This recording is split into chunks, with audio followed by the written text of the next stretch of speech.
jangan lupa subscribe, like, comment, dan share ya.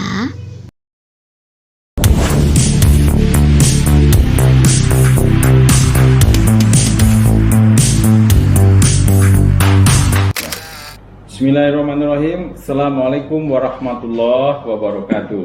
Alhamdulillah wa syukurillah. Allahumma shalli ala Muhammad wa ala ali Muhammad. Pemirsa Sumartono Mulyadi Harjoso yang saya muliakan, apa kabar? Insya Allah kita semua tetap dalam lindungan Allah Subhanahu Wa Taala, penuh keimanan, penuh keberkahan, penuh limpahan rezeki, dan selalu dalam keadaan sehat, bahagia, dan bersyukur. Bertemu dengan saya, Dr. Sumartono, dalam acara Beranda. Berbagi cerita inspiratif dan aktual. Inilah media kontemporer yang menyajikan hal-hal kekinian, potret kehidupan yang diungkap narasumber pilihan, yang insya Allah menginspirasi dan memberikan pencerahan. Warga Beranda yang saya muliakan, tema kita kali ini tentang dunia jurnalistik, dunia kewartawanan. Karenanya asik juga kalau kita beri judul Panggil Aku Jurnalis. Dan tamu kita seorang wartawan senior dengan segudang pengalaman. segudang pengalaman. Ya, dan karya-karyanya wow, keren dan membanggakan. Kita undang Bapak Firdaus, sarjana sosial atau yang sering dipanggil dan orang-orang memanggilnya dengan Abi. Assalamualaikum. Waalaikumsalam warahmatullahi wabarakatuh. Apa kabar, Bi? Kabar baik, alhamdulillah sehat. Iya. Dari dulu nggak berubah ya? Udah berubah. Bi, terima kasih ya sudah bisa hadir di Beranda dan ya, sama-sama menyapa warga Beranda. Kita panggil, pemirsa kita namanya warga Beranda. Ya. Salamnya kemana tadi? Ya. Beranda gitu. Ya. Ini kalau kita lihat ya Abi karyanya luar biasa gitu.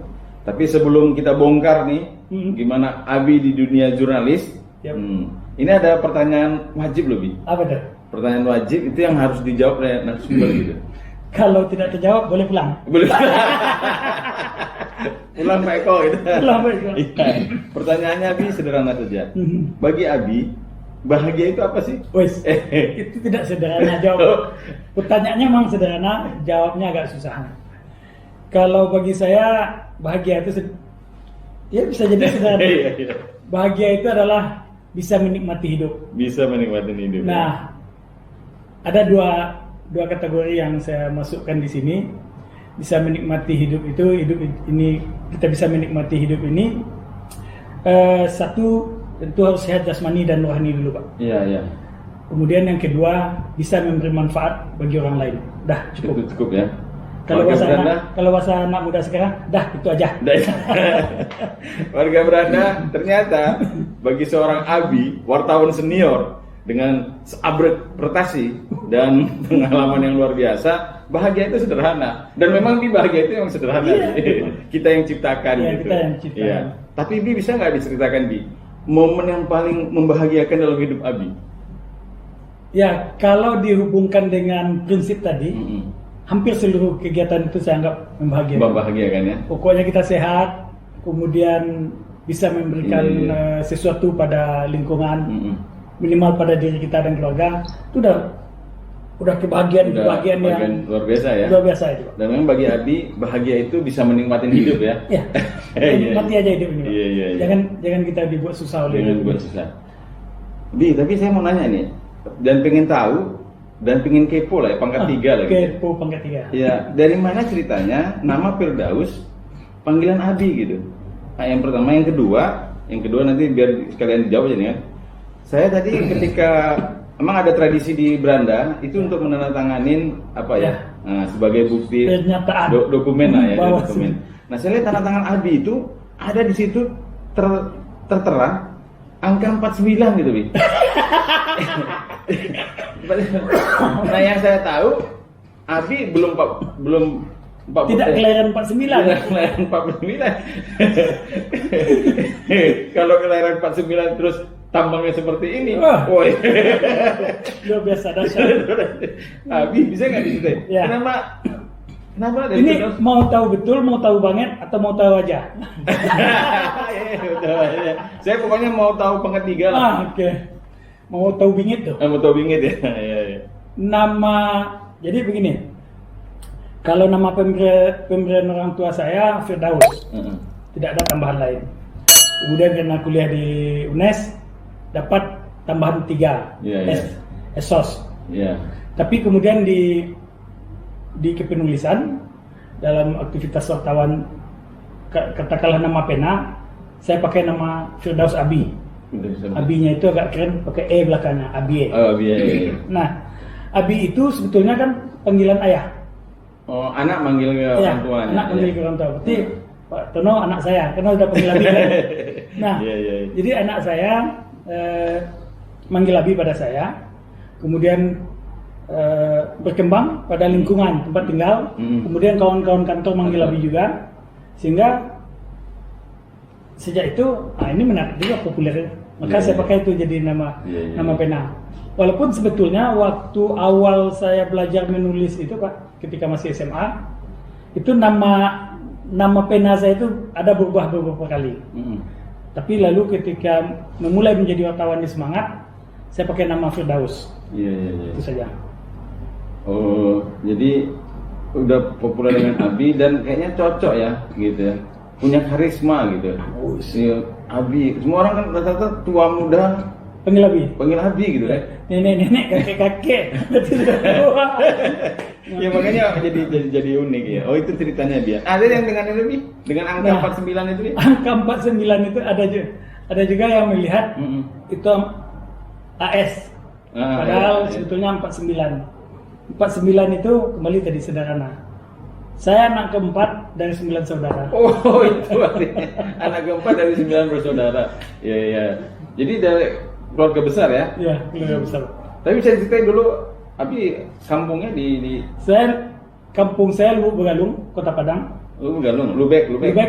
Di tahun 80-an itu cenderung orang nyebut batas kota. Jadi batas kota antara Priaman dan Kota Padang. Oh, tapi memang dari dulu udah Itu dulu masuk Padang Priaman, Pak. Padang Pariaman ya? Padang Priaman. Kakak saya sekolah di Lubuk Begalung, Rafok kelas 1 kelas 2 SD itu Padang Priaman. Kabupaten Padang Priaman. Jadi ada 4 dari 9. Ya. Itu biar yang keempat cowoknya berapa dari keluarga? 3. 3. 1, 2, 3 cewek, 4 saya. Kemudian yang kelima cowok, kemudian yang ke-8 cowok. Kalau orang tua ada dunia jurnalistik juga atau orang Tidak. Kalau saya beranggapan orang tua saya multi talent malah sebetulnya, Pak. Ke ibu saya panggil Bundo. Bundo saya jago masak, bisa juga bikin mengerti juga soal bangunan. Nah, ya, ibu saya ngerti soal bangunan. Jadi malah suatu ketika kakak saya yang di atas saya bangun rumah, itu mandornya Bundo. Mandor itu Bundo.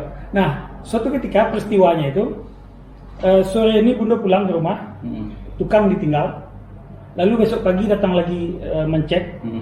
Sebelum tukang bekerja, dilihat ada sesuatu yang aneh dalam bahan yang tersisa.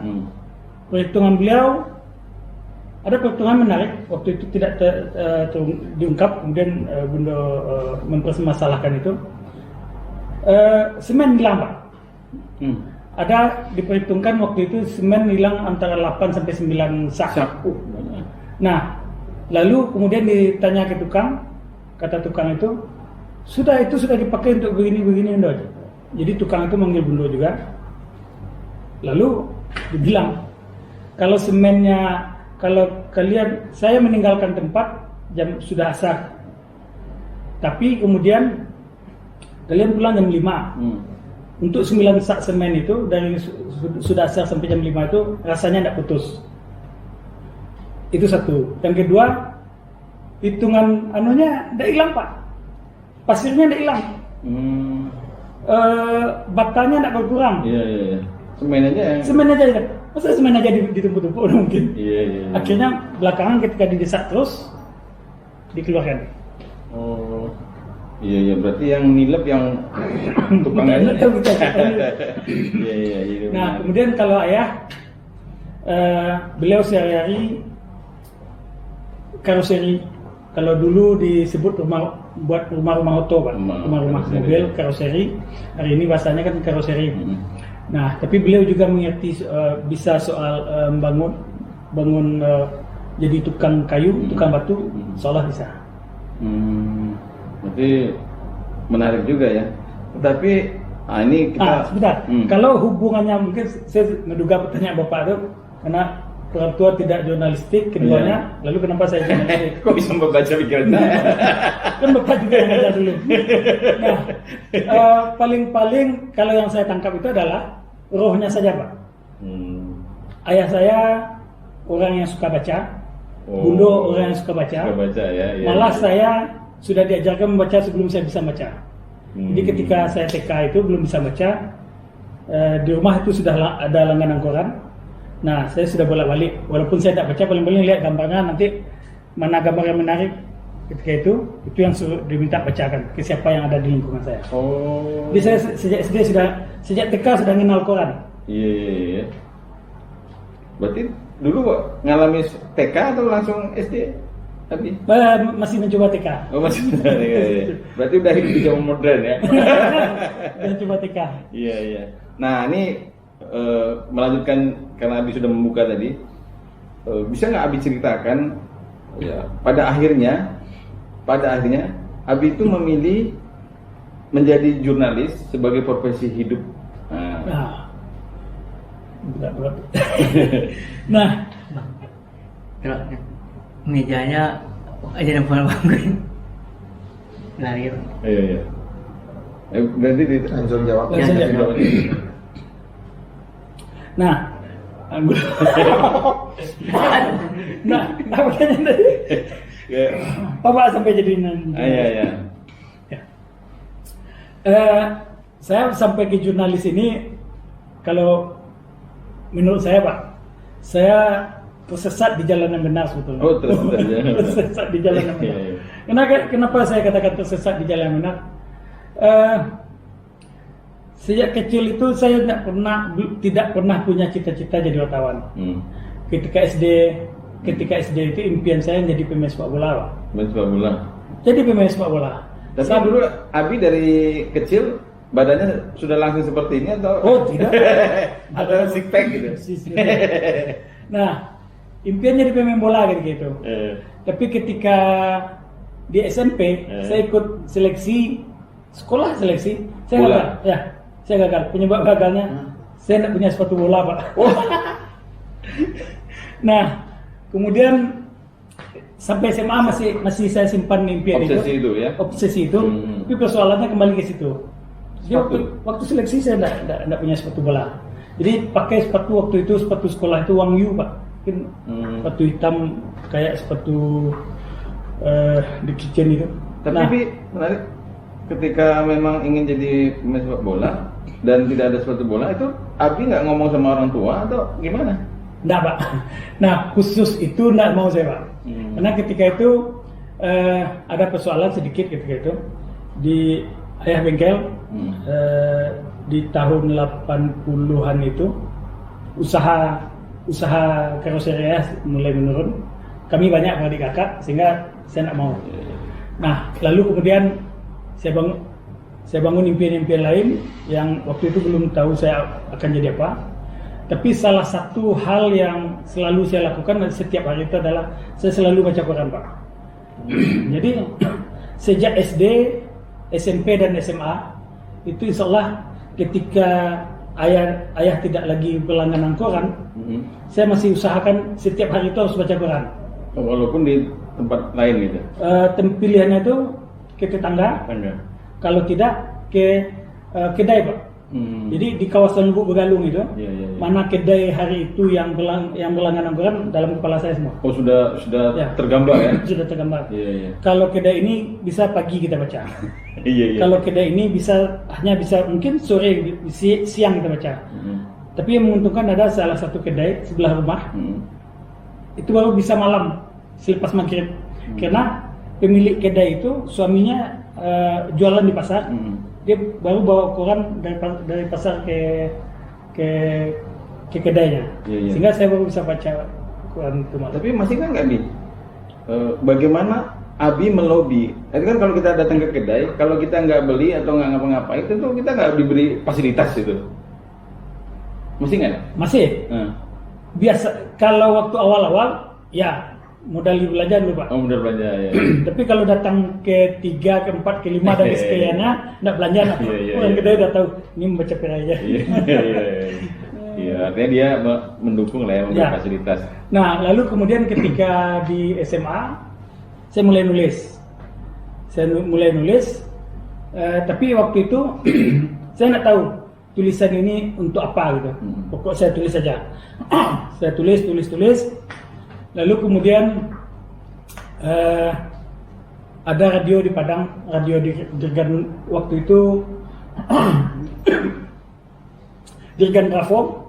Setiap hari Jumat malam ada acaranya Dinamika Remaja namanya, menampung tulisan-tulisan remaja.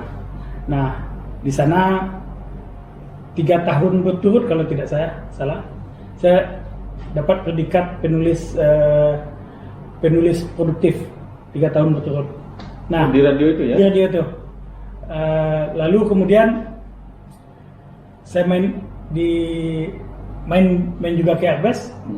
Ternyata di Arbes ketika itu ada mading yang dikelola oleh fans. Nama fansnya itu KMAFC, Kaula Muda Arbes Fans Club. Nah, mading, kemudian dari mading itu saya produktif juga di situ. Oleh tim mading itu dibawa ke KMS.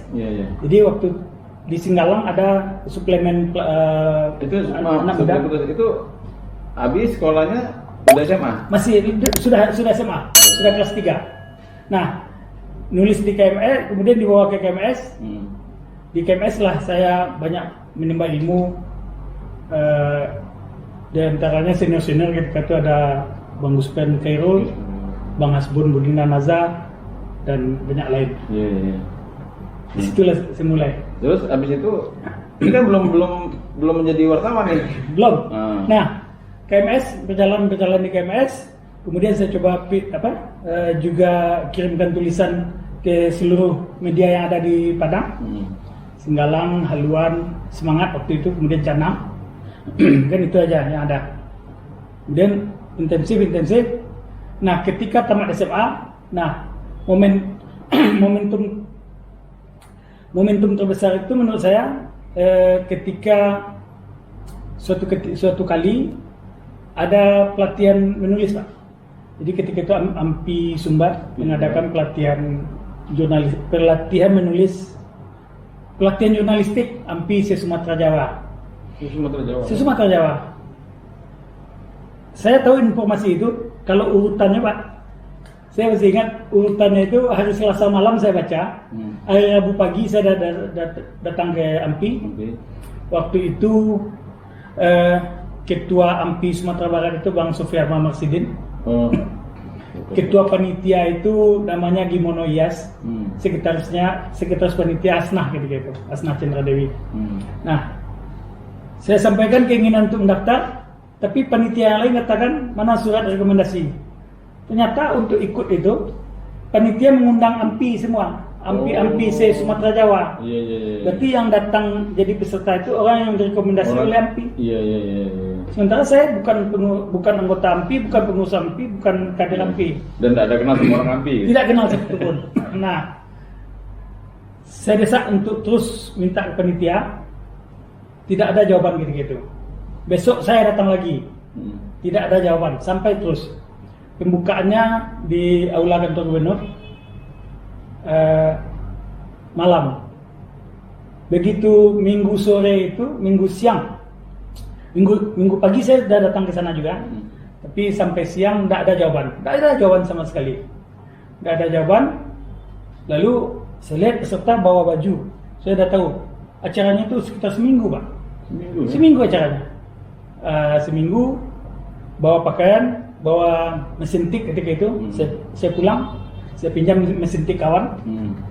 Saya ambil baju, saya minta izin ke orang tua. Saya sampaikan pada orang tua saya ikut pelatihan jurnalistik AMPI Sumatera Jawa. Padahal ketika itu saya belum tahu bahwa saya jadi peserta atau tidak. Iya, diterima atau tidak ya? Ya. Tapi saya baru dapat jawaban jadi peserta besoknya, Pak.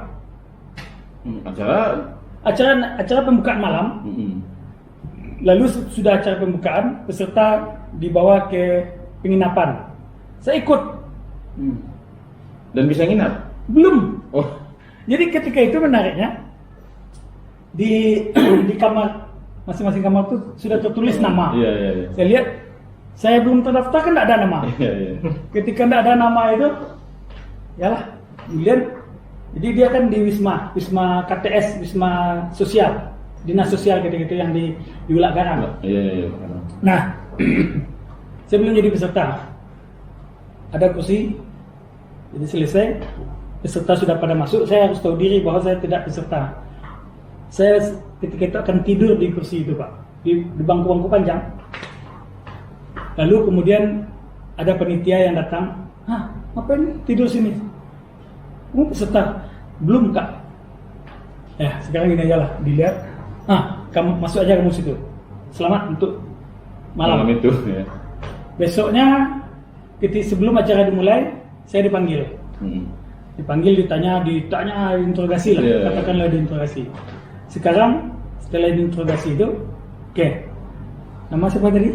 Firdaus. Ya bang, nih langsung saya dikasih kartu identitas ID card. Iya, kartu peserta. Ini kamu jadi kartu peserta, kamu utusan AMPI Sumatera Barat. Langsung ya. Langsung Pak. Alhamdulillah. Berkat nekat gigi. Iya.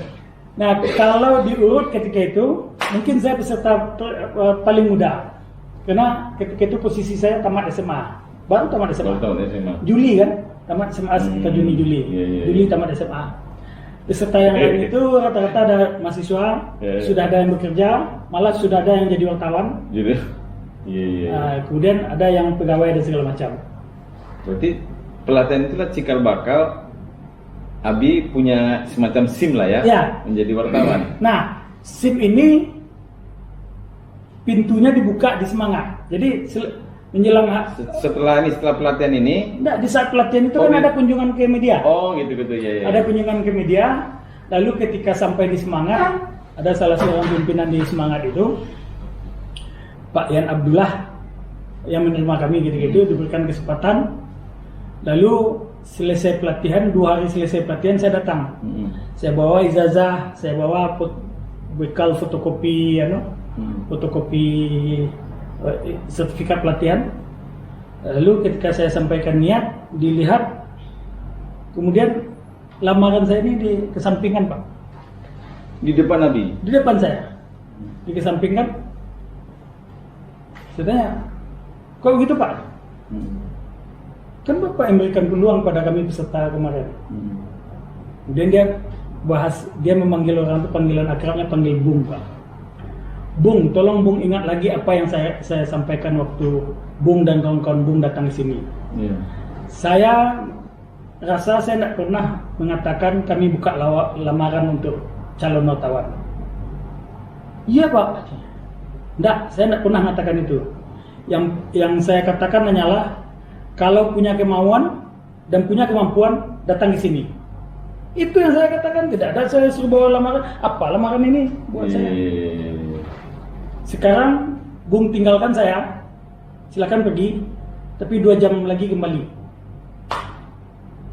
Tinggalkan 2 jam lagi kembali. Saya pikir ngapain lah orang ini ya?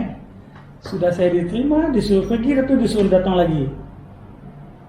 Nah lalu saya berpikir ada sesuatu ini kalau anak muda hari ini bilang challenge. ini pasti tantangan ini semua. Nah lalu saya ke Pasar Raya Pak. Kan kantor Semangat itu di Mamonjol kan dekat Pasar Raya. Saya wawancarai pedagang Pasar Raya. Saya ada wawancarai pedagang Pasar Raya. Kemudian saya ada punya foto gitu yang baru sudah saya cetak. Foto itu ambil gambar mobil tua di Atengarai, Bukit Tinggi. sebelum 2 jam yang dari lapangan tadi itu, yang dari pasar tadi, saya bikin beritanya. Saya wawancara soal sembako aja. Kemudian foto saya cetak, saya serahkan. Ketika diserahkan, ya silakan Bung, tinggalkan, pergi pulang. Besoknya saya cari koran, keluar Pak. Oh, iya. Foto Tapi ini itu belum diterima jadi wartawan semangat. belum tapi sudah keluar. Jadi foto itu memang tagnya sebagian besar diganti teksnya, tapi di situ tertulis foto Firdaus. Foto Firdaus. Dan tulisannya Abi. Tulisan. Nah, yang berita itu tidak banyak perubahan, alhamdulillah. Lalu kemudian saya tanya, ketika besok ketemu beliau lagi, ya Bung coba aja lah terus dulu. Bung coba aja. Ya akhirnya saya coba Pak. Nah lalu kemudian nama saya kalau foto itu kan foto Firdaus, itu saja. Setelah sebulan atau 2 bulan kemudian udah bertambah Pak, Firdaus garis miring semangat. Wah, ini udah masuk nama koran saya. Tapi sudah diakui. Kemudian berproses lah Pak, berproses terus. Dan itu prosesnya berapa lama? Prosesnya enggak, langsung disuruh aja tuh Pak. Oh langsung. Dan enggak pernah diminta lamaran ini enggak pernah diminta. Tapi kemudian beberapa waktu kemudian sudah ada masuk nama di box. Nah menurut saya ini prosesnya luar biasa menurut saya. Jadi sampai sehingga saya merasa sampai hari ini ketika masuk semangat dulu itu tanpa membuat surat lamaran Pak. Karena saya menganggap lamaran saya kan dikesampingkan tadi. Saya tidak butuh ini gitu. Tapi walaupun kemudian itu didaftarkan itu urusan lain. Tapi prosesnya begini, ketika Abi menjadi wartawan, walaupun tidak terang-terangan untuk dikatakan wartawan semangat tadi kan, tapi prosesnya apa? Kan kalau ketika kita sudah bekerja, artinya ada sesuatu yang kita dapatkan gitu. Nah itu berapa lama Abi mendapatkan sesuatu yang bisa membanggakan gitu, misalnya apakah namanya honor atau apa gitu, masih nggak ada? Nah kalau honor mungkin bulan berikutnya langsung terima Pak. Oh berarti. Tapi honor bulan berikutnya menerima. Tapi ada sesuatu yang menurut saya standar kewartawanan saya itu diangkat di lembaga di semangat itu. Suatu ketika narasumbernya Pak Andi Mustari almarhum. Jadi ketika itu 93, berarti hampir prosesnya setahun Pak, hampir prosesnya setahun. Kemudian saya ditugaskan dengan surat undangan acara. Di ketika itu ada ketua, waktu itu masih Pemda, kalau sekarang kan disebut Pemprov.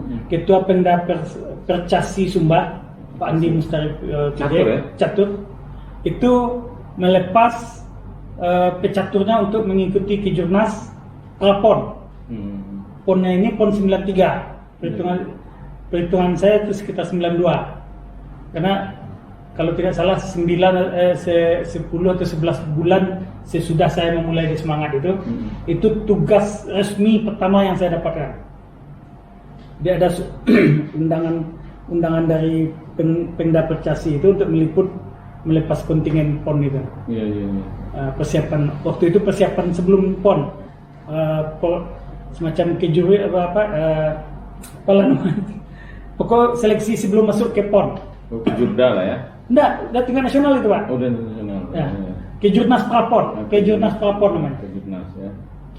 Nah itu sekitar setahun sesudah awal pertama naskah saya itu. Tapi sebulan setelah itu sudah ini ya? Ya. Artinya langsung sudah diterima menjadi wartawan semangat ya? Iya. Tapi Abi tadi belum cerita, Abi sebenarnya ini tamat SMA dari mana? Kalau boleh tahu? SMA 4 Pak. SMA 4 Lubuk Begalung. SMA 4 Lubuk. Jadi saya sekolahnya di Lubuk Begalung semua Pak. TK-nya TK Kasih Ibu Lubuk Begalung. SD-nya SD 01 Lubuk Begalung. SMP-nya SMP 11. Ilmu data agak jauh dikit. Iya. SMA-nya masuk ke belakang SMA 4 Lubuk Galung. SMA 4 Lubuk Galung ya. Warga Beranda catat itu. Kuliahnya katanya apa? Kuliahnya di Universitas Eka Sakti ya? Eka Sakti. Iya iya. Baik, Bi. Menarik aja Bi cerita Bi. Dan saya baca warga Beranda, Abi atau Firdaus ini adalah kalau dilihat dari ininya ya, riwayat pekerjaannya sekarang menjabat General Manager pemimpin redaksi Harian Umum Rakyat Sumbar. Dan pengalaman Abi menjadi pemret itu sudah luar biasa. Pernah jadi pemret di Padang Express. Padang Express. Ya. Alhamdulillah. Pernah juga menjadi manajer program Padang TV. Ya. Oh, jadi artinya media cetak Pemretnya punya juga pengalaman. pernah. Ya, pemretnya, kemudian media elektronik juga punya pengalaman ya. Nah, sekarang dipercaya untuk menjadi GM dan pemimpin redaksi Harian Umum Rakyat Sumbar. Nah, dari Bi, pengen juga nih warga Beranda tahu dari semangat dan saya lihat di catatan saya bahwa Abi juga yang ikut merintis lahirnya Padang Express. Nah, itu gimana ceritanya, Bi? Nah, Dari semangat. jadi rangkaiannya adalah sekitar Juni apa Juli 98 itu ada Riau Pos kerjasama dengan Semangat. Ya, itu masa krisis itu, Bi? Juni 98. Iya, Juni 98 ya, kerjasama dengan Semangat. Lalu kemudian pada Desember masa keputusannya itu pada Desember. Keputusannya itu adalah kalau urusan kewajiban Riau Pos diselesaikan Riau Pos, kewajiban Semangat diselesaikan Semangat. Tapi kemudian dalam proses 6 bulan jalan ada yang tidak bertemu, mungkin ada komitmen atau apalah namanya yang tidak bertemu. Ya. Lalu kerjasama itu putus di bulan Desember. Nah, putus di bulan Desember itu saya mengundurkan diri dari Semangat. Oh, Saya mengundurkan diri dari Desember Semangat. 98 ya? 98. Kemudian saya dan ada sekitar 13 orang dari Semangat itu keluar. Lalu ketika keluar itu belum seminggu keluar, orang puasa Pak. Iya, iya. Masuk puasa. Lalu dalam saat puasa itu saya kan belum punya media. Saya belum tahu kemana mau pergi. Lalu ada senior kami di Padang yang orang Riau Pos, Pak Jeff, kami manggil Pak Jeff, Pak Jayusdi Effendi. Kemudian dia ngajak kami diskusi. Kemudian akhirnya dia tanya, Firdaus mau kemana? Ya sesuai dengan bekal yang awak punya, jadi wartawan Pak Jeff. Oke, mau enggak jadi koresponden koran Sijori Pos di Padang. Sijori ini korannya Riau Pos Group, korannya Jawa Pos yang ada di Batam Pak. Nah lalu saya gabung. Pada bulan puasa itu saya gabung langsung koresponden Sijori. Nah pertengahan puasa itu kemudian kawan-kawan yang lain juga ada Pak Wisten Yutri, Ahmad Zubir dan Oktaveri, ada 13 orang kami. Nah yang backgroundnya wartawan ada Pak Zaid Rizal jadi koresponden utusan di Padang, Erisman dan lain-lain. Lalu ketika saya sudah komunikasi intensif dengan media dengan pimpinan di Sijori Batam itu, rencananya ada peluang. Nah, jadi peluang itu saya rencana waktu itu mau pindah ke Batam Pak. Karena peluang ketika itu pimpinan umum di Batam itu Pak Bang Mafrion saya manggil, dia butuh orang untuk redaktur olahraga. Dan dia tahu bahwa saya background jurnalistik saya olahraga. Oke, Firdaus berangkat ke Batam. Lalu saya informasikan ke Pak Jeff, Pak Cici, senior saya yang menaungi selama sudah keluar dari Semangat. Tapi 2 hari kemudian sebelum berangkat, saya dilarang untuk berangkat ke Batam. Karena senior tadi melarang. ya, karena kata beliau akan ada Quran baru di Padang. Akan ada Quran baru di Padang, sedang proses nama. Nah, enggak, saya minta dia tetap berangkat ke Batam. Lalu saya diancam dalam tanda petik. Kami bisa jamin, kata beliau, ada Pak Amrul Nur namanya, yang menangani waktu kerjasama itu. Iya. Kalau Firdaus berangkat ke Batam, hari ini Firdaus berangkat, hari ini si Mafrion itu akan nolak Firdaus. Saya telepon dia.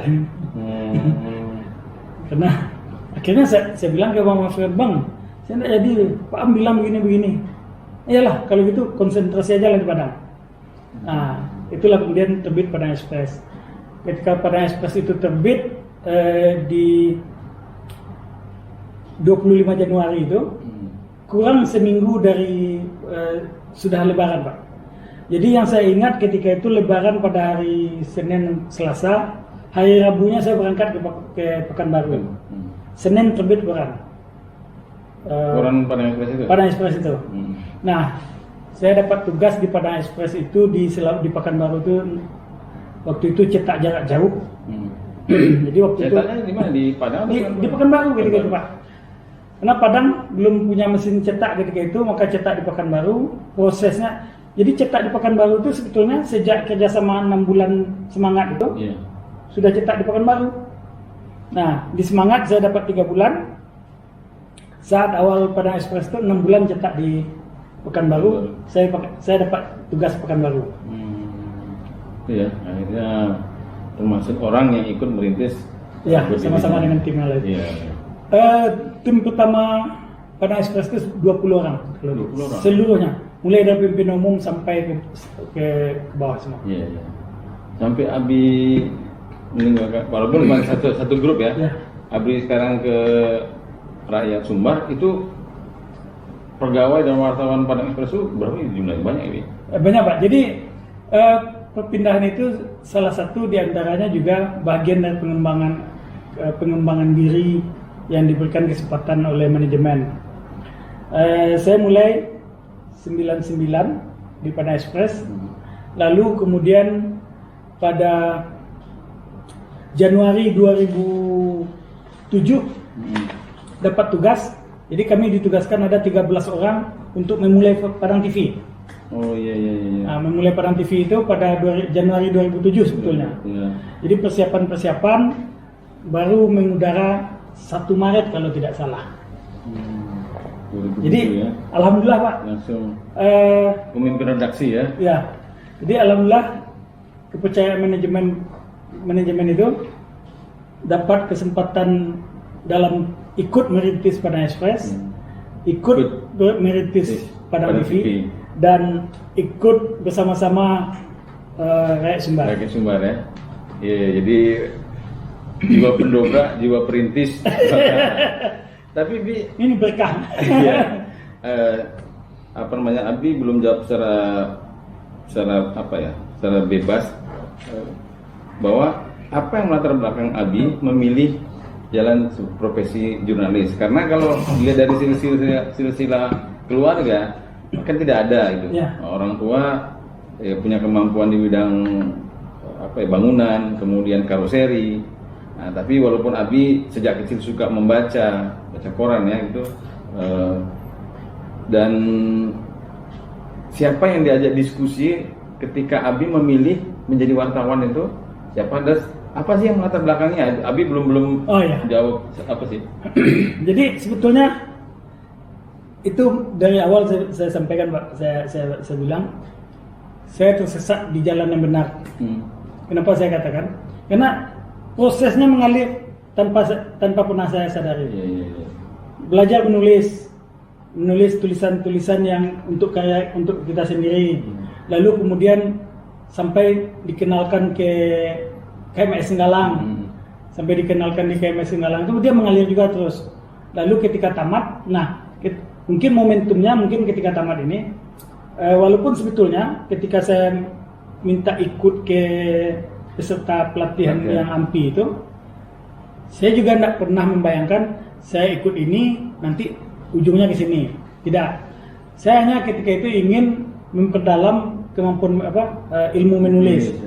Nah, Lalu kemudian kalau tiba-tiba saya masuk ke lamaran ke semangat tadi, karena saya melihat peluang, sebetulnya peluang.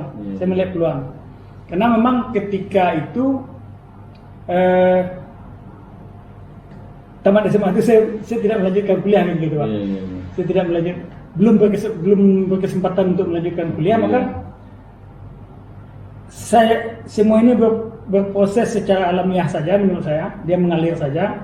Lalu dan itu saya suka gitu, menulis saya suka. Nah kalau untuk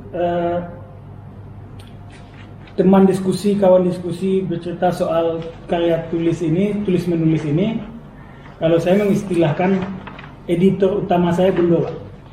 Bundo ya. Ya, karena untuk tahap-tahap awal kan belum ke menulis jurnalistik, tapi lebih nulis puisi atau nulis cerpen. Lebih banyak nulis cerpen. Nah, nulis cerpen, apalagi di haluan ketika itu ada kolom, ada cerita anak, ada kolom remaja. Jadi ada cerpen remaja, cerpen anak, ada cerpen yang serius. Saya harus tembus. Nah, minimal satu cerpen remaja, satu cerita anak, satu halaman itu ada sekitar sampai 4 atau 5 cerpen anak seminggu. Agak satu kita tidak bisa tembus kita, itu saja target.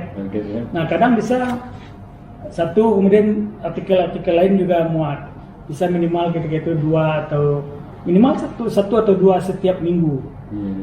Setiap bulan dapat honor. Ya. Berarti ini Abi memutuskan bahwa inilah jalan hidup saya itu setelah di semangat berarti ya, atau Abi memutuskan bahwa ya saya memilih jalan hidup sebagai wartawan. Nah itu apakah ketika membidani Padang Express atau ketika setelah terima honor dari tidak. Jadi mungkin momentumnya ketika sudah diterima sudah diterima secara tidak langsung di semangat. Oh, itu sudah tertanam dalam diri. Ketika dikesampingkan masih ragu. Lalu besoknya tulisannya sudah dimuat, besoknya lagi dimuat lagi. Ini ada peluang ini.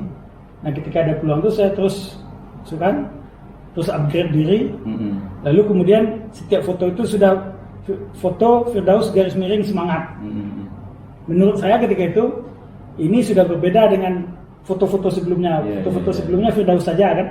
Ini sudah garis miring semangat, berarti saya sudah diakui ini. Dan nah, itu maka saya fokus itu. Iya, Abi mengatakan dalam diri, ini mungkin jalan hidup saya yang harus saya. Betul Pak. Abi tadi mengatakan bahwa sosok Bundo adalah sosok yang memberikan karakter pada Abi. Termasuk juga pilihan hidup Abi menjadi jadi wartawan. Saya ingin tanya, seberapa dekat Abi dengan Bundo, dan apakah Abi Bundo itu menjadi bahan teman diskusi, termasuk dalam hal Abi mengembangkan ide-ide gagasan, karena saya tahu bahwa banyak juga ide-ide yang gila tanda petik ketika Abi menjadi, saya kan ngikutin juga nih Padang Express, kemudian Padang TV dan Rakyat Sumbar. Gimana sih? Ya, jadi Pak, secara berkarya saya lepas saja sebetulnya. Kemudian penguatan ide itu muncul dari Bundo dan Ayah ketika naskah itu sudah ditulis sebetulnya. Jadi ketika naskah itu sudah ditulis, kemudian saya lihatkan, kok karya awak lah. Tapi belum saya kirim ke media Pak. Ya, kok cerpen Pak. Kemudian beliau baca. Nah, usul, saran, kritik akan menjadi pedoman bagi saya. Misalnya gini,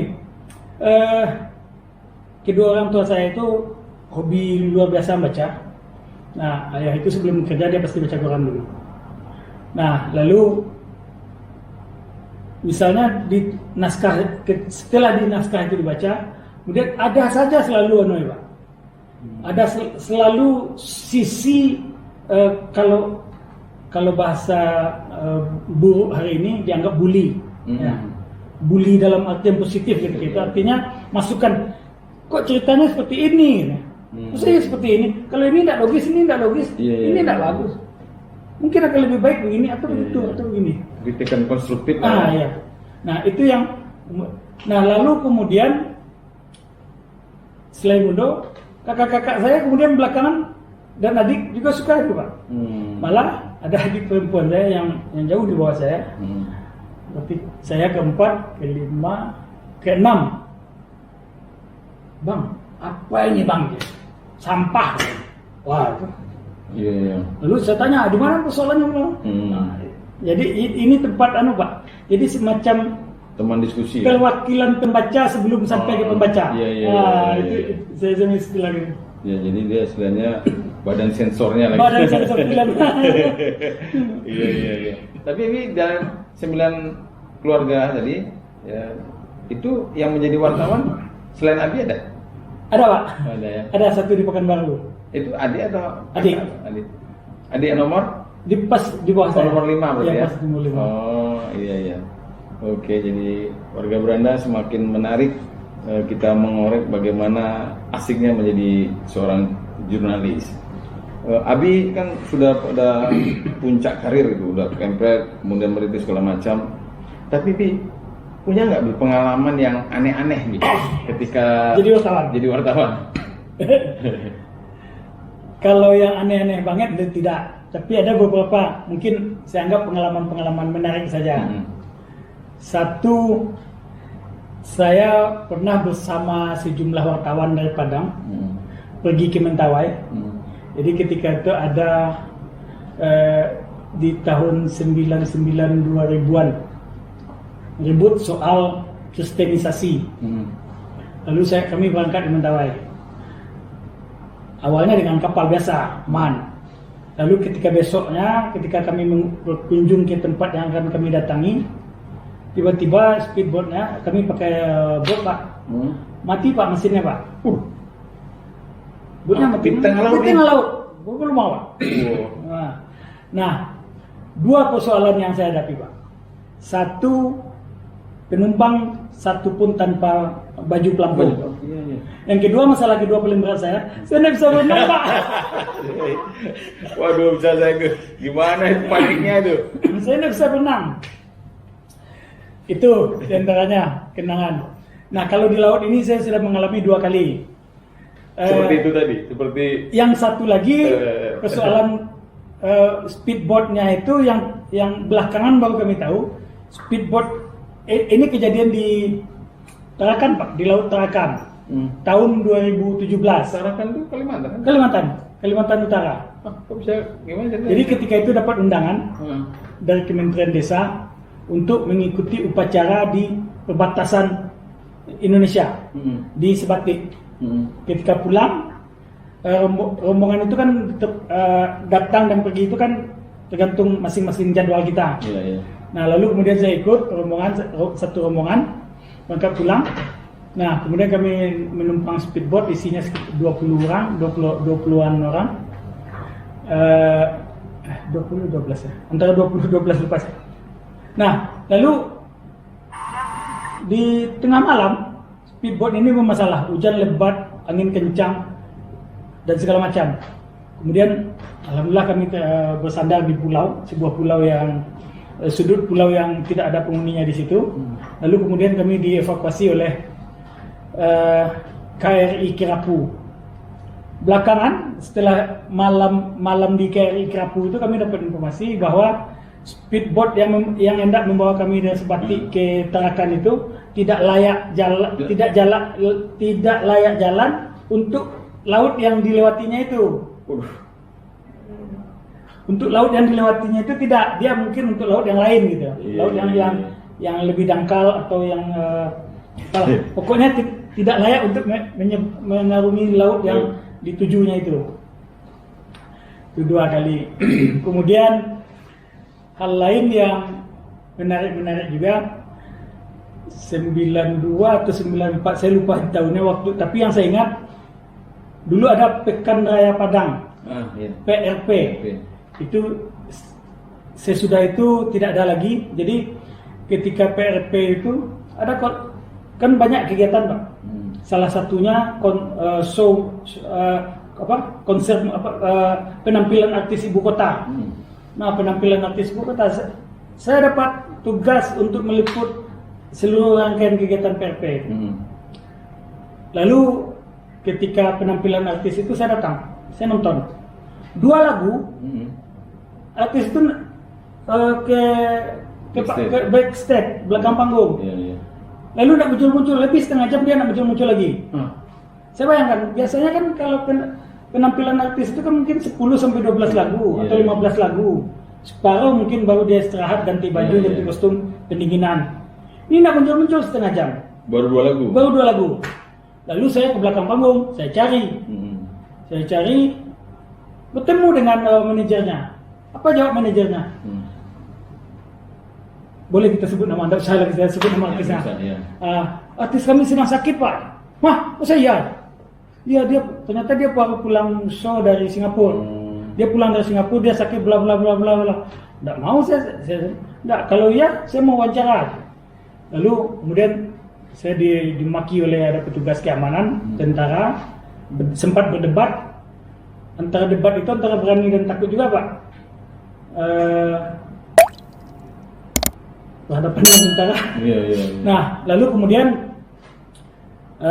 akhirnya tentara itu memahami apa yang kalau mau wawancara boleh, tapi tidak boleh lama-lama. Akhirnya kita berdamai, aman, selesai. Tapi si artis nak mau muncul lagi. Termasuk nggak mau wawancara? Nggak mau wawancara. Besok saya tulis, pulang malam itu, saya tulis beritanya, lalu keluar besok pagi. Judulnya itu kira-kira judul seperti ini, tapi tidak persis betul ya. Judulnya kira-kira begini, panitia PP bawa artis sakit. Bawa. Ternyata koordinator artis itu senior saya juga. Gimana lagi Das? Kan kenyataannya seperti itu. Dan ternyata memang 2 lagu itu aja dia tampil. Iya, seharusnya lebih dari 2 ya. Iya, menarik Bi. Tapi warga Belanda juga ingin tahu, Abi pernah nggak ngalami masa-masa sulit dalam hidup? Masa-masa sulit. Kalau dihitung mungkin ada banyak, ada beberapa hal. Kalau diceritakan satu persatu tidak cukup waktunya. Nah, tapi karena Abi kan udah begitu sukses tapi kan kita melihat orang-orang sukses itu juga dia pernah ngalamin. Apakah Abi pernah juga ngalamin masa-masa sulit? Pernah, Pak. Pernah mengalami beberapa kali masa sulit, dan dari antara banyak persoalan dari beberapa masa sulit itu di antara yang masih segar dalam ingatan saya itu di 2011. Di 2011 malah dalam catatan catatan pribadi saya sebut namanya tragedi April. Tragedi April itu ada persoalan, kemudian saya hampir berada pada titik terendah ketika itu, hampir mengibarkan bendera putih, itu menyerah, Pak. Lalu ini di kerjaan atau di mana? Tidak boleh sebut, Pak.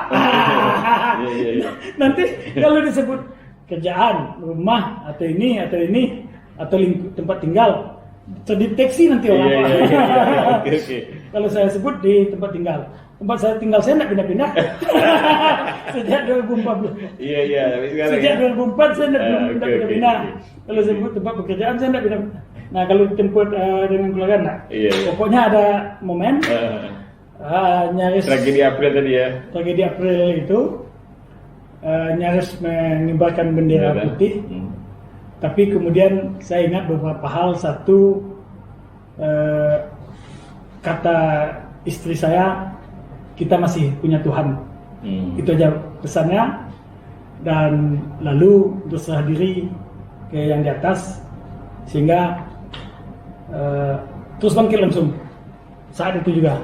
Tapi memang ketika itu berada di titik terendah itu mungkin berlangsung sekitar 2 minggu tapi yang pasti insyaallah pasti kurang dari sebulan.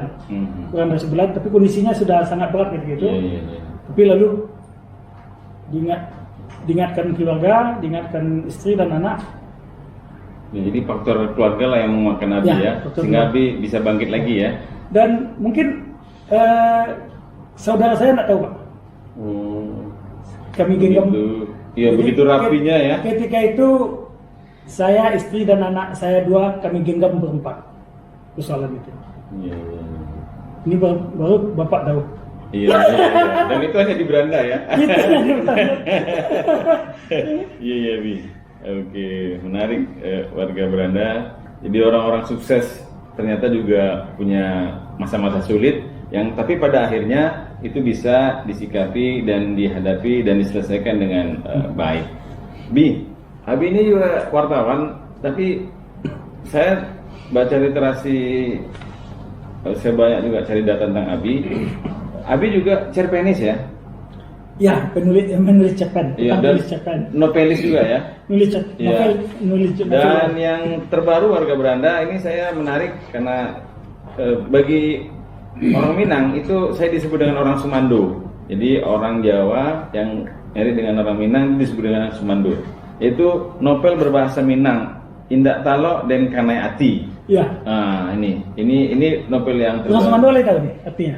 Tahu. Apa dah? Nggak tahu maksudnya nggak mampu dan kanai hati. Anak bahasa Indonesia tidak seperti itu mengartikan bahasa Minang juga. Kalau bahasa Indonesianya, aku takut jatuh cinta. Aduh, ya itu apa jadi? Itu apa itu? Iya. Aku takut jatuh. Kenapa takut jatuh cinta nih? Itu maka supaya tahu isinya baca. Ya, warga beranda ini karya terbaru dari Abi atau Bapak Firdaus, novel berbahasa Minang, Indak Talo dan Kanayati. Saya takut jatuh cinta. Nah, dan Abi juga saya ikutin medsos Abi, termasuk YouTube Abi. Saya ini sudah subscribe dan notifikasi ya, warga beranda ya. Jangan lupa apa channel YouTube-nya, Bi? Firdaus Abi. Firdaus Abi pakai E ya belakangnya. Nah, subscribe yang banyak-banyak, kemudian like dan share. Karena perjalanan Abi termasuk sekarang penggiat literasi media. Bi, bisa nggak cerita Bi? Abi itu kan sibuk, jadi komandan nih, masih juga punya waktu untuk memikirkan hal-hal yang tadi berkarya. Cerpenis, novelis, kemudian menggiat literasi media. Abi keliling terus ya di media sosialnya. Nah, apa sih yang melatar belakangi Abi? Apakah ini obsesi baru Abi atau gimana, Bi? Obsesi baru enggak juga sebetulnya. Jadi kegiatan saya dulu saya enggak pernah tahu ini namanya pengembangan literasi, saya enggak pernah tahu. Jadi kalau saya mundur belakang Pak, suatu ketika di 2001 Pimret saya namanya Kazaini KS. Nah, Pimret Padang Express ketika itu Kazaini KS, saya posisi waktu itu asisten koordinator liputan. Suatu pagi dia menugaskan saya, gantikan saya untuk memberikan materi di UNP, kampus UNP. Mahasiswa ada pelatihan jurnalistik. Dia minta saya, tapi karena mendadak saya harus ke Pekanbaru, Firdaus yang gantikan. Diberitahu jam 8, tampilnya jam 10. Saya bilang, Pak, apa bekal Pak? 2 yang disebutkan. 1, materinya ini, pakai saja materi saya. Saya sudah kirim, panitia sudah jemput, slide-nya sudah sama panitia. Yang kedua, bekal Firdaus itu, kan Firdaus sudah lama jadi wartawan. Dia materinya pelatihan jurnalistik, materi soal jurnalistik saja, tidak akan lain dari situ. Nah, nanti Firdaus berbagi saja dengan kawan-kawan mahasiswa. Nah, itulah awalnya. Kemudian secara tidak sadar, ini berjalan. Kalau ada yang minta bantuan, berikan materi, pelatihan, saya berikan. Lalu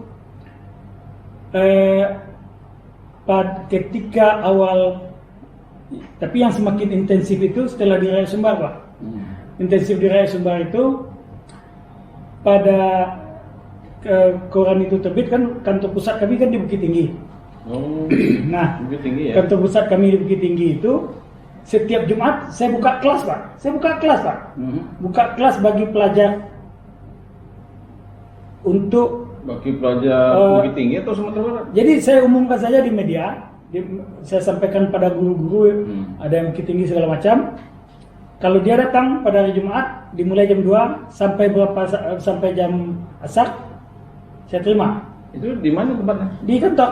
Oh, kantor. Di kantor di Bukit Tinggi. Bukit Tinggi. Ya, kantor Bukit Tinggi. Nah, alhamdulillah responnya luar biasa, Pak. Ada guru yang dari Bukit Tinggi membawa anaknya 3 orang. Dari agam wilayah timur datang. Dari Padang Panjang, tanah datar sepanjang jalan Padang Panjang itu. Yeah. Nah, rata-rata mungkin sekitar 15 sampai 20 orang setiap Jumat itu datang. Kemudian saya dan kawan-kawan yang lain, kami secara bergantian berbagi dengan kawan-kawan. Nah, berbaginya materi karena di kantor itu wartawan semua, sebagai misal wartawan, maka untuk materi jurnalistiknya dan menulis artikel bisa bergantian kawan-kawan. Tapi khusus untuk menulis cerpen, jatah saya. Nah, saya punya bekal sedikit nulis cerpen. Nah, kawan-kawan, oke, cerpen fiksi Firdaus, kami ambil yang lain. Oke, saya bilang. Nah, itu berjalan terus, Pak, berjalan terus. Nah, ini yang kemudian seperti bola salju, ada sekolah yang tahu bahwa Rakyat Sumbar punya wadah berhimpun penulis, lalu kemudian kami berikan betul namanya. Akhirnya kami wadah berhimpunnya itu kami beri namanya Bengkel Literasi. Bengkel Literasi itu wadah awal untuk latihan menulis. Lalu kemudian kalau sudah dianggap piawai untuk yang berkaitan dengan jurnalistik, kami bagi 2 kelas, Pak. Untuk pelajar SMP dan SMA, namanya kami berikan jurnalis pelajar. Kalau untuk mahasiswa, jurnalis kampus. Kampus. Itu mah berbiaya atau apa gratis sih? Sampai hari ini yang kedua. Alhamdulillah. Tapi berarti ya apa namanya? Memberikan wadah ya. Jadi Rakyat Sumbar semacam memberikan sekolah, lalu siapa saja boleh ikut, lalu hasil karyanya dimuat di Rakyat Sumbar. Wah, luar biasa. Nah, hari ini di grup WA kami itu mungkin ada sekitar 70-an, Pak. 70 orang dari SMP, SMA dan mahasiswa. Itu materi kami berikan setiap Sabtu jam setengah 2 sampai setengah 4, 2 jam. Itu jam formal, materi formal. Di luar itu mereka boleh bertanya, boleh diskusi di luar jam yang diberikan materi tadi. Luar biasa. Itu sedekah yang luar biasa kan? Sedekah kawan-kawan, Pak. Iya. Kalau kami di kantor nyebut ini, kalau Bapak nyebut bagian dari sedekah, kami juga nyebut bagian dari istilah hari ini bagian dari CSR. Iya, CSR. Rakyat Sumbar untuk generasi masa depan. Iya, tabungan akhirat. Amin. Iya. Warga Belanda makin menarik. Kayaknya kita nanti perlu ini nih episode yang selanjutnya. Iya. Abi, terobsesi nggak Bi? Suatu saat Abi meninggalkan dunia jurnalistik dan Abi kan banyak nih Bi, wartawan tergoda akhirnya di politisi gitu Bi. Abi gimana? Kalau hari ini saya belum pikirkan ke arah situ, Pak. Iya. Dan sebetulnya Tapi ada niat nggak? Niatnya sampai hari ini juga belum. Tidak tahu nanti setelah keluar dari. Karena dulu memang pernah ada yang meminang di sebuah partai, dua partai, tapi sudah lama. Kemudian secara baik-baik saya sampaikan kepada yang bersangkutan, untuk hari ini saya belum punya modal untuk itu. Karena menurut saya untuk ikut berpartai ini 2 modalnya, keduanya harus ada, Pak. 1 modal sosial, 2 modal yang berlapis-lapis itu. Karena kalau modal sosial itu kita tidak punya, modal finansial ya, maka kita harus perkuat dengan modal finansial. berapa yang harus kita siapkan. Dan kedua-duanya itu mungkin saya belum punya untuk itu. Iya. Oh, kalau modal sosial, modal bisnis juga ada, cuman Abi aja ya. Iya. Baik Bi, bocorin Bi sedikit Bi yang tentang tadi itu aku takut jatuh cinta, apa tuh bahasa ini ya?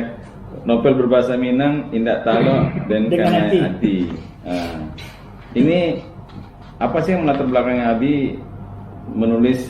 Karena jarang-jarang seperti saya orang Sumando senang yang begini-begini, dan saya ngikutin Abi yang bahasa Minang itu ada itu. Ya. Kan ada di koran itu membaca. Ya walaupun kadang-kadang bahasa Minang saya apa ya, tidak serancak gitu kan. Tapi Bi, kalau ini boleh saya bahasa Minang. Apa yang melatar belakangi Abi sehingga Abi tekana gitu atau punya ide buat novel berbahasa Minang, dan targetnya apa gitu Bi?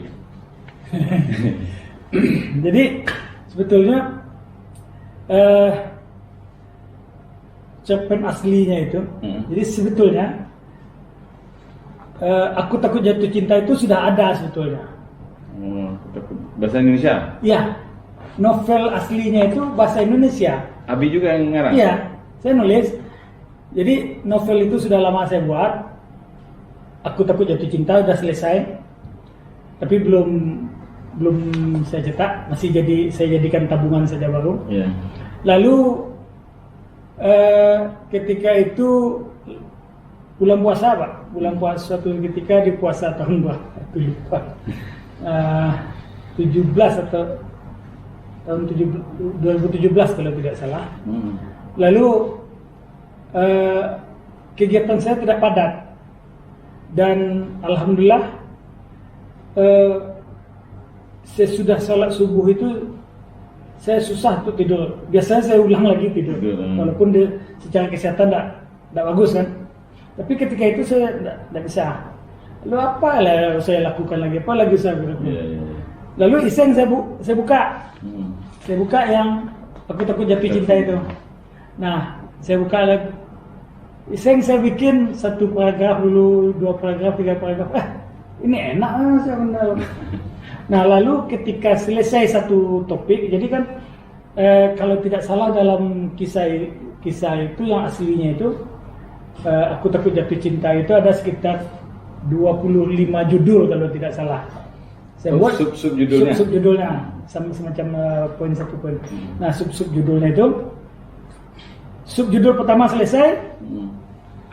Saya suruh istri saya baca. Jadi responnya itu agak terkejut. Menarik juga cerita. Dengan kata-kata ini menarik juga. Saya selesai Pak. Dapat dukungan ya. Dapat dukungan. Nah, ketika itu saya tidak berpikir ini untuk apa, ini untuk di mana, ini kapan diterbitkan, saya tidak pikir. Saya selesaikan ini dulu. Tapi dapat, kalau pilih saya dapat dukungan dari istri karena judulnya Aku Takut Jatuh Cinta. Tapi coba Aku Berani Jatuh Cinta. Oh iya. Iya, tentu mendukung ya. Aku Takut Jatuh Cinta itu Suamiku sudah dapat. Berarti bebas ya gitu kan, aman dia gitu.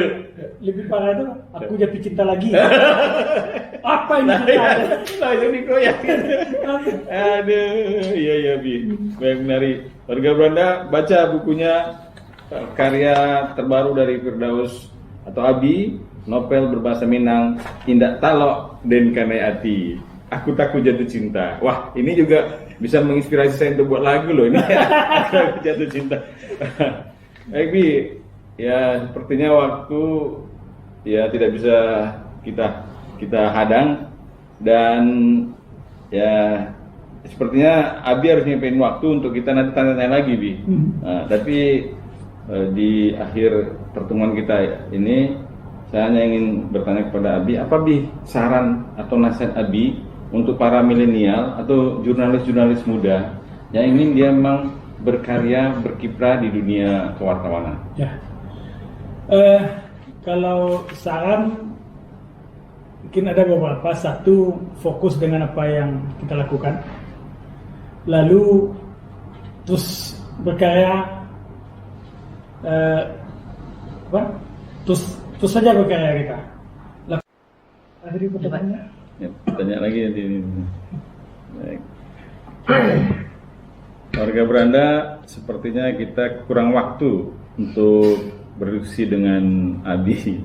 Ya, kayaknya Abi harus nyiapin waktu juga lagi Bi untuk apa? Next Bi, pertanyaan yang di penghujung Bi. Ya. Apa saran atau nasihat Abi untuk para milenial ya, atau para jurnalis muda lah yang ingin juga berkarya seperti Abi? Mungkin ada beberapa hal. Satu, dihimbau untuk tetap fokus dengan apa yang dilakukan, dengan apa yang dituju. Kemudian terus berproses. Terus berproses ini, apa yang bisa kita kerjakan, apa yang bisa lakukanlah. Kemudian yang ketiga, sabar dalam proses ini. Nah, sabar dalam proses ini maksudnya adalah terutama untuk penulis pemula, penulis muda, sabar. Karena kan sebuah proses itu tidak serta-merta ditulis hari ini, besok langsung harus dimuat. Tidak mungkin seperti itu. Maka ada proses waktu yang harus dijalani, minimal proses mengasah diri kita harus kita jalankan. Nah, kalau kita tidak sabar, menurut saya susah kita untuk mencapai apa yang kita impikan. Tapi kalau kita sabar dalam berproses itu, maka insya Allah dia akan jadi nanti. Iya. Oke. Baik. Iya. Terpesona. Terpesona saya yang tanya Pak Tanuri. Masih ada pertanyaan. Iya.